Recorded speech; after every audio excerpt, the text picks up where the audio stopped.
Então, doutor Léo, inicialmente, o que leva um indivíduo a fazer o uso e abusivo dessa medicação? Bom, na verdade, o mais abusivo que nós encontramos no Brasil e no mundo inteiro é em relação ao uso de substâncias psicoativas, né, que são as drogas. Isso ainda é fora, inclusive, de controle. É uma situação endêmica que nós vivenciamos no país, no mundo, mas, sobretudo, aqui no Brasil. Isso ainda é uma realidade dura e que não tem, a curto, médio prazo, nenhuma solução, a meu ver, efetiva por parte dos órgãos públicos, dos governos e tal. Bom, em relação às medicações, não só na área de saúde mental, de uma maneira geral, há uma preocupação com o uso da automedicação dos pacientes em qualquer área, né? Então, por conta disso, recentemente nós temos visto portarias por parte dos órgãos reguladores de saúde, Anvisa, Agevisa, que é no sentido de tentar frear a venda indiscriminada ou a compra indiscriminada de alguns medicamentos, a exemplo dos antibióticos, por exemplo, porque o uso desses antibióticos de forma errada, pela automedicação, levava à resistência medicamentosa, resistência às infecções, e acontecia que os antibióticos perdiam a sua eficiência. Então, eles passaram a ser, de alguns anos para cá, de venda sob controle de receituário. Na área de saúde mental, praticamente todas as medicações utilizadas em psiquiatria são de controle, né?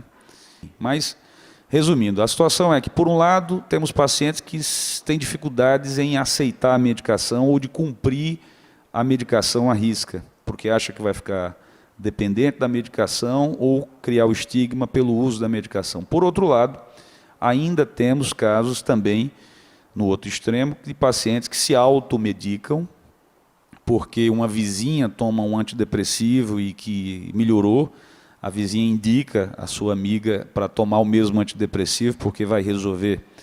E isso não é adequado por N razões, mas principalmente pelo fato de que o tratamento ele é individualizado para cada pessoa, né? O médico é quem vai primeiro avaliar se o caso é para uso de medicação, que muitas vezes não é. No meu consultório, eventualmente, eu encontro pacientes que vêm em situações, por exemplo, de luto, com perda recente de entes queridos, ou com um quadro de ansiedade leve, ou mesmo com alterações do humor que não preenche os requisitos para uma depressão mais profunda, clássica, que necessite tratamento medicamentoso. Eu faço um encaminhamento para o acompanhamento com terapeuta, com outros profissionais.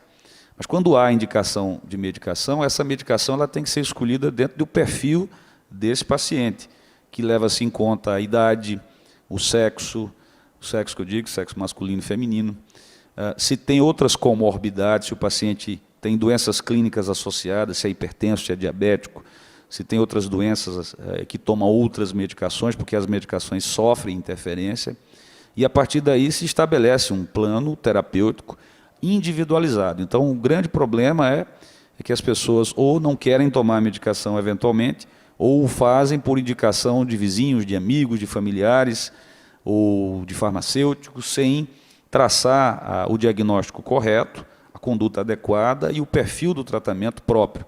E dentre as medicações que nós utilizamos na medicina psiquiátrica, tem os ansiolíticos, que são benzodiazepínicos, que é o grande problema de adicção, ou seja, de uso indiscriminado, de vício em uso. Porque os ansiolíticos eles têm uma resposta muito imediata e rápida. Então, a paciente está extremamente ansiosa ou ansioso, com insônia, com sensações neurovegetativas, sensações físicas de tremor, de taquicardia, representando um quadro de ansiedade. Quando você toma um ansiolítico, diazepam, o clonazepam, que é o famoso Rivotril, e outros dessa família PAN, que são ansiolíticos, eles têm um efeito muito imediato, então você alivia os sintomas de forma muito súbita, muito imediata. Então, o grande exemplo do uso indiscriminado reside exatamente nos benzodiazepínicos. E eles têm uma característica de criar tolerância, ou seja, cada vez mais você tem que aumentar a dose para poder fazer o mesmo efeito.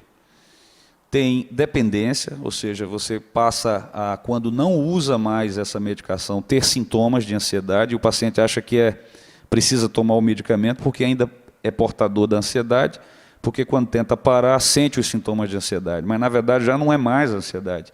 Os sintomas são pela a interrupção do uso do benzodiazepínico, né? E além disso tudo, outros efeitos colaterais de longo prazo, que são problemas com a memória, com a atenção, e sobretudo em idosos, fragilidade muscular também nos idosos, levando, predispondo a quedas e a fraturas e outras complicações clínicas.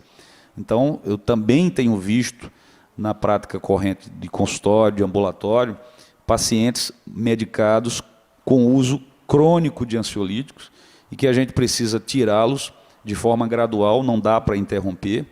Para vocês terem uma ideia, dentre as 10 especialidades médicas que mais prescreve benzodiazepínicos, são ansiolíticos, o psiquiatra está em 10º lugar, exatamente porque ele sabe as complicações. São medicações excelentes quando bem indicadas, mas devem ser pontuais e de forma muito curta, de curto tempo, né?